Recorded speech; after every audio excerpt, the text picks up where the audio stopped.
سورۃ الجاثیہ مکی ہے، ہجرت سے پہلے اس کا نزول ہوا۔ قرآن پاک کی ترتیب کے اعتبار سے اس کا نمبر 45 ہے، نزول کے اعتبار سے اس کا نمبر 65 ہے، اور یہ آپ سن چکے ہیں سورہ زمر سے لے کر یہاں تک تمام صورتیں یا تو ایک ساتھ نازل ہوئی ہیں یا ایک کے بعد دوسری نازل ہوئی، یعنی ان کا زمانہ نزول ایک ہی ہے۔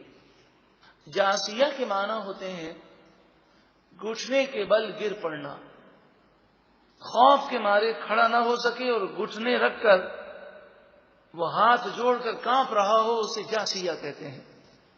تو یہاں اس سورہ مبارکہ میں کل بروز قیامت جو گناہگار گھٹنے کے بل کھڑے ہو کر ہاتھ جوڑ کر معافیاں مانگ رہے ہوں گے اور رو رہے ہوں گے، کانپ رہے ہوں گے، اس کا ذکر ہے۔ اس مناسبت سے اسے سورہ جاثیہ کہتے ہیں۔ قرآن پاک کی سورہ مبارکہ میں 37 آیتیں ہیں اور 4 رکوع ہیں۔ بسم اللہ الرحمن الرحیم، اللہ کے نام سے شروع جو بہت زیادہ مہربان نہایت رحم کرنے والا۔ حامیم، حروف مقطعات، اللہ ورسولہ اعلم بمرادہ، مفسرین نے یہ لکھا کہ اللہ اس کی معنی، اس کے مفہوم کو زیادہ جانتا ہے، اور اللہ کی عطا سے محبوب کریم صلی اللہ علیہ وسلم جانتے ہیں۔ تنزیل الکتاب من اللہ العزیز الحکیم، اللہ عزیز غالب حکیم پروردگار کی طرف سے اس کتاب کا نزول ہے۔ ان فی السماوات والارض لآیات للمؤمنین، بے شک آسمانوں میں اور زمین میں مومنوں کے لیے نشانیاں ہیں۔ وفی خلقکم، اور تمہاری پیدائش میں بھی نشانیاں ہیں۔ آسمان پر غور کرو، زمین پر غور کرو، خود اپنے جسم پر غور کرو، اللہ کی نعمتوں کو دیکھو تو اللہ کی وحدانیت اور اللہ کی قدرت تمہارے دل میں راسخ ہو جائے گی، اور اللہ کی عظمت اور اللہ کی قدرت اور اللہ تعالی کی طاقت کا اندازہ تم کر لو گے۔ وما یبث من دابۃ، اور جو جانور وہ پھیلاتا ہے، ان میں بھی آیات لقوم یوقنون، جو قوم یقین رکھتی ہے اس کے لیے بہت بڑی بڑی نشانیاں ہیں۔ واختلاف اللیل والنہار، رات اور دن کے آنے جانے میں بھی بڑی بڑی نشانیاں ہیں۔ یہ نظام بنانے والا کون ہے؟ بندہ غور تو کرے۔ وما انزل اللہ من السماء من رزق، اور اللہ نے جو آسمان سے تمہاری روزی اتاری، یعنی بارش، کہ جس کے ذریعے ہر قسم کا اناج اگتا ہے، چاہے کوئی سپر پاور کہلاتا ہو، اگر 8-10 سال کے لیے بارشیں بند ہو جائیں تو وہ تباہ ہو جائے۔ اناج، پھل، زراعت، کھیتیاں، پھر جانوروں کی پرورش، خود انسان، اگر بارشیں نہ ہوں تو اس قدر وبائی امراض پیدا ہو جائیں کہ زندگی گزارنا مشکل ہو جائے۔ یہ کون نازل کرتا ہے؟ اللہ رب العالمین۔ اللہ تعالیٰ جو آسمان سے تمہارے لیے روزی کا ذریعہ یعنی بارش نازل کرتا ہے، اس میں بھی تمہارے لیے بڑی نشانیاں ہیں۔ فَأَحْيَا بِهِ الْأَرْضَ بَعْدَ مَوْتِهَا، پھر اللہ تعالیٰ اس پانی کے ذریعے مردہ زمین کو دوبارہ زندہ فرماتا ہے، بنجر زمین کو زرخیز بنا دیتا ہے۔ وَتَصْرِيفِ الرِّيَاحِ، اور ہواؤں کے چلنے میں، ہواؤں کے چلانے میں اور ہواؤں کے پھیرنے میں بھی نشانیاں ہیں۔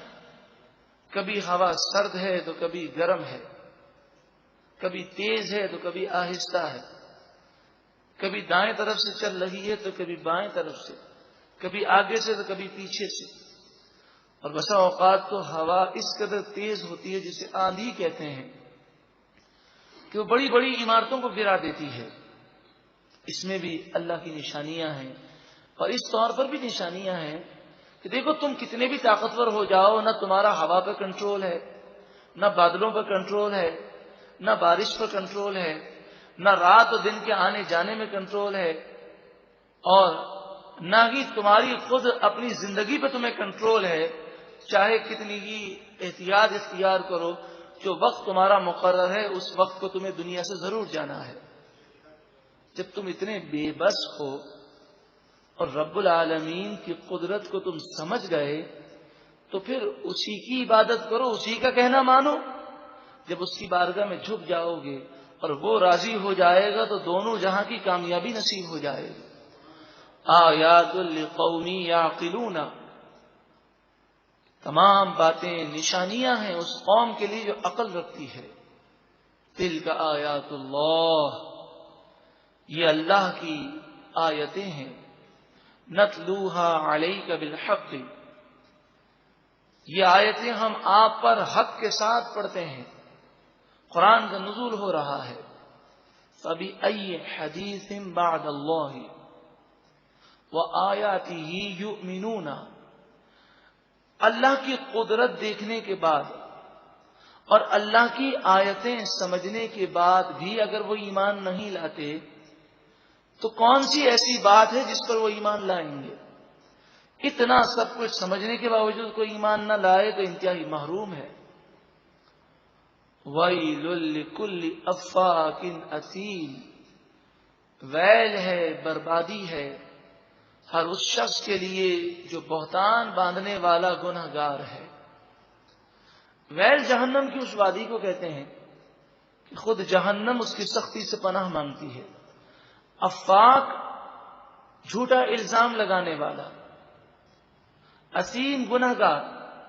قرآن نے اس کے لیے تباہی کو بیان کیا اور فرمایا اس کے لیے ویل ہے. اللہ تعالیٰ جھوٹے الزامات لگانے سے اور گناہ کرنے سے ہم سب کو محفوظ فرمائے.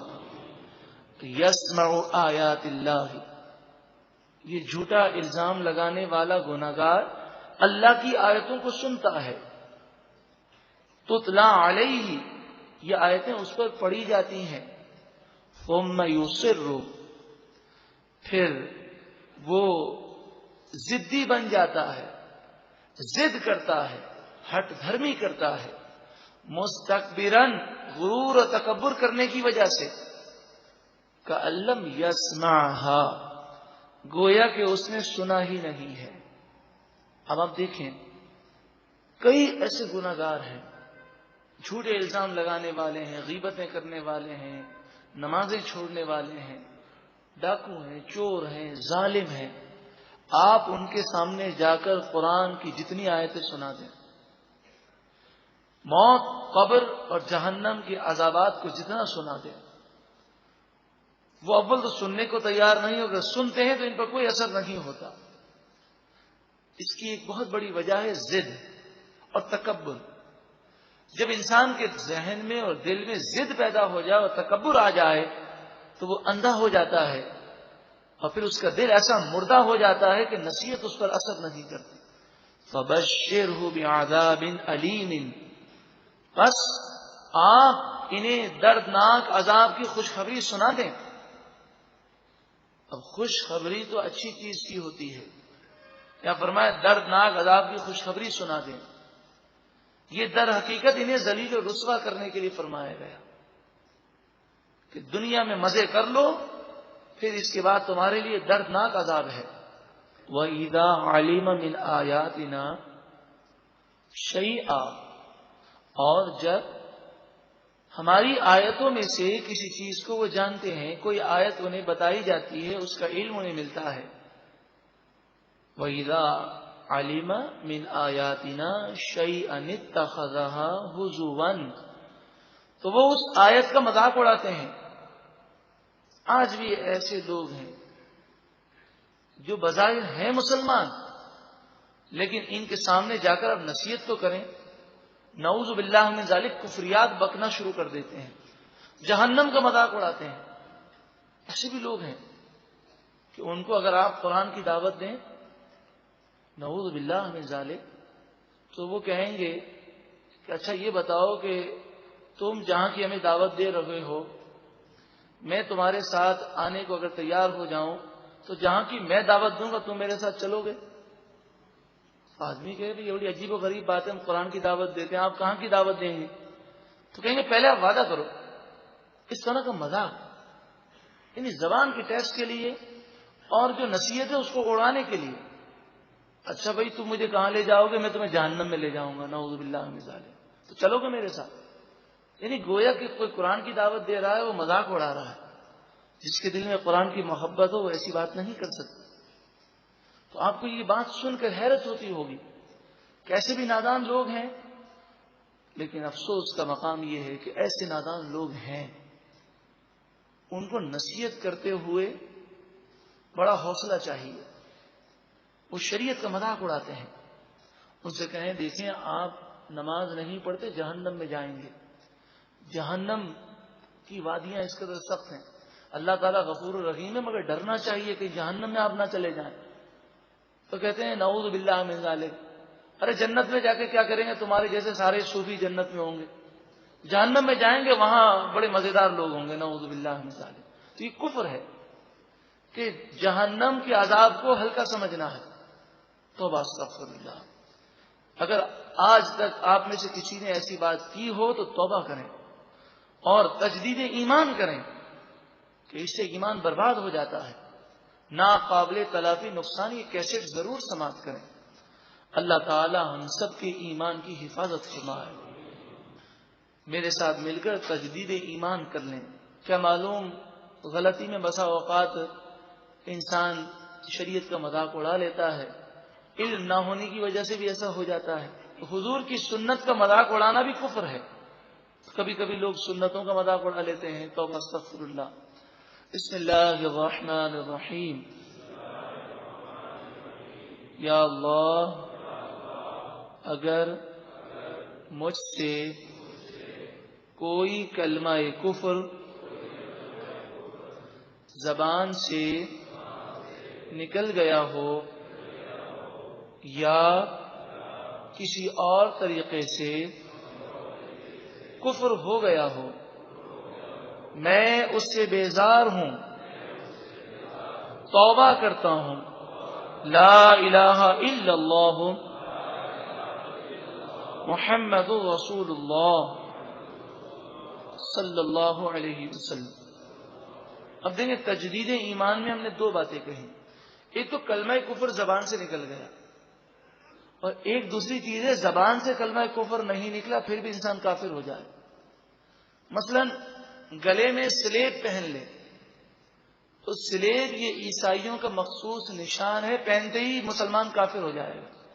یا اسی طرح ہندوؤں یا یہودیوں یا عیسائیوں کے مذہبی وہ تہوار جو خالص ان کے باطل دین کی علامت و نشانی ہے، اس میں شرکت کرنا، اس کو اچھا سمجھنا، اس کی تعریف کرنا یا ان کی نقل کرنا، یہ کفر ہے۔ کوئی بت کو سجدہ کرتے، چاہے وہ بت کو مانتا بھی نہ ہو تب بھی کافر ہوگا، کہ بت کو سجدہ کرنا یہ مشرکوں کی خاص علامت ہے۔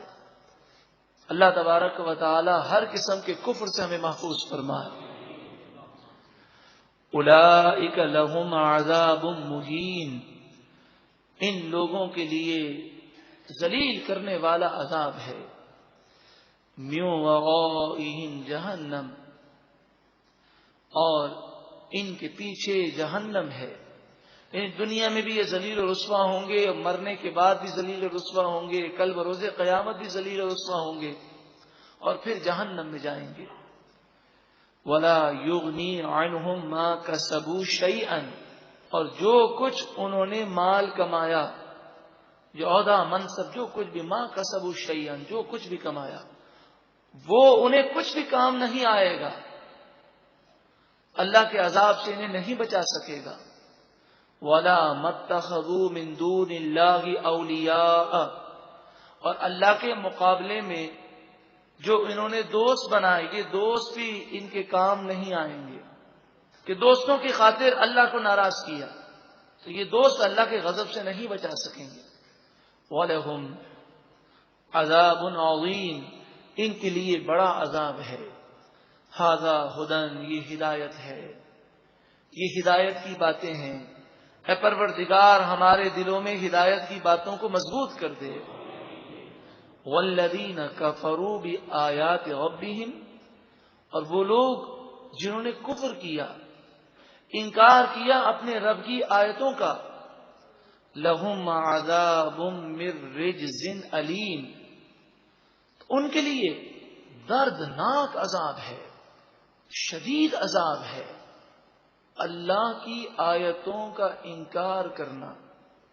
جنت کا ذکر قرآن میں ہے، جہنم کا ذکر ہے، جنات کا ذکر ہے، فرشتوں کا ذکر ہے، اور قرآن پاک میں جن جن باتوں کا ذکر ہے اور جو عوام، جو علماء کی صحبت سے فیضیاب ہے، انہیں ان چیزوں کا علم معلوم ہے. مثلا نماز ہے، روزہ ہے، حج ہے.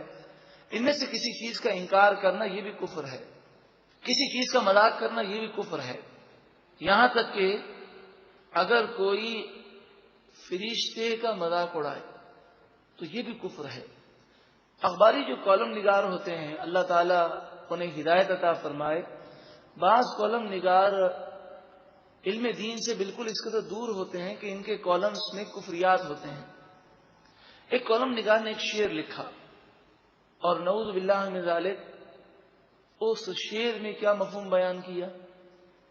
اس نے اس طرح کی باتیں لکھی کہ دنیا کے اندر فسادات بہت ہوتے ہیں اور لڑائی جھگڑے بہت ہوتے ہیں. تو نعوذ باللہ من ذالک اس نے کہا کہ یہ کام چونکہ اللہ تعالیٰ نے عجلت میں کیا ہے تو عجلت میں کن فرمایا تو فیکون ہو گیا. اس عجلت میں کیا ہے تو اس کا نتیجہ تو یہی ہونا تھا. توبہ استغفر اللہ، نعوذ باللہ من ذالک. اب یہ شعر اور یہ اس مفہوم کی باتیں میں نے آپ کو اس لیے بتائیں کہ آج جو اشعار اردو کے پڑھائے جاتے ہیں کالجوں میں، اسکولوں میں، ان میں بھی بے شمار کفریات ہیں.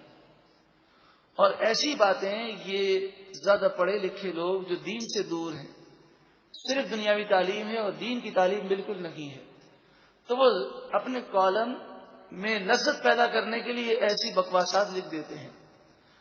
اللہ تبارک و تعالی انہیں ہدایت عطا فرمائے اور ہمیں ہر قسم کی ایسی باتوں سے محفوظ فرمائے. رب العالمین فرمائے کن ہو جا تو فیکون، تو وہ ہو جاتا ہے. رب العالمین نقص سے پاک ہے، کسی غلطی سے پاک ہے، اور اس کا کام ہر کام حکمتوں بھرا ہے. اصل بات یہ ہے کہ دنیا میں فساد اس لیے ہوتے ہیں. اس نے یہ بھی اعتراض کیا نعوذ باللہ من ذالک کہ جانوروں میں اتنے فسادات نہیں ہوتے، انسانوں میں اتنے کیوں ہوتے ہیں. بات یہ ہے کہ جانور اس کے لیے دنیا یہ دارالامتحان نہیں ہے. انسانوں کے لیے، جنات کے لیے دنیا دارالامتحان ہے. اور امتحان گاہ میں جب آپ ہوتے ہیں تو آپ کو چھوٹ دی جاتی ہے کہ آپ کاپی میں جو لکھنا چاہیں لکھ سکتے ہیں. اگر آپ کو لکھنے پر پابندی ہو کہ نہیں ہمارا نگراں دیکھ رہا ہے، اگر آپ کوئی چیز غلط لکھیں گے تو فوراً آپ کے قلم کو روک دیا جائے گا، تو یہ امتحان گاہ نہ بنا. 3 گھنٹے ہیں آپ کے پاس، آپ لکھنا چاہیں تو لکھیں، نہ لکھنا چاہیں تو نہ لکھیں، جو لکھنا چاہیں لکھیں. یہ ڈھیل ہے، پھر اس کا نتیجہ بعد میں ہوتا ہے. تو دنیا کے اندر مہلت دی گئی، یہ دارالامتحان ہے، اور دارالجزا جو ہے وہ قیامت ہے.